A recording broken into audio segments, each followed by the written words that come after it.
Tavs dzimšanas datums saka, ka tu esi baigais karotājs. Tātad 9., 18., 27., 19. datums. Bet tev iekšā ir sajūta, ko no es? Ieskaties rokrakstā. Rokraksts sniedz atbildi, kā tad tā.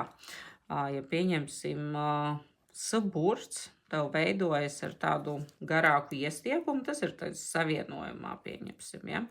Šāds iestiepums. Tas ir tiešām, ko no es, labāk, lai citi kaut ko dara, vai arī uzņemties atbildību par citiem, kur nevajag uzņemties atbildību par citiem. Zemes pašvērtējums, kur te burtas šķērsvītra ir ļoti zemu, vai arī jūtīgums, izteikts jūtīgums pret kritiku, ko par tevi padomās.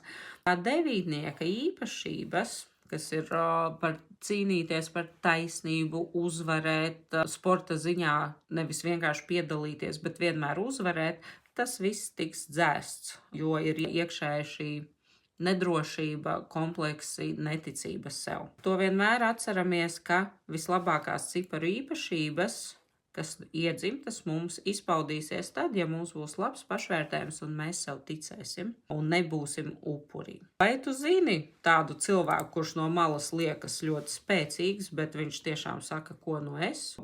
Varbūt pats esi tāds cilvēks, padalies komentāros un padalies ar šo video ar citiem.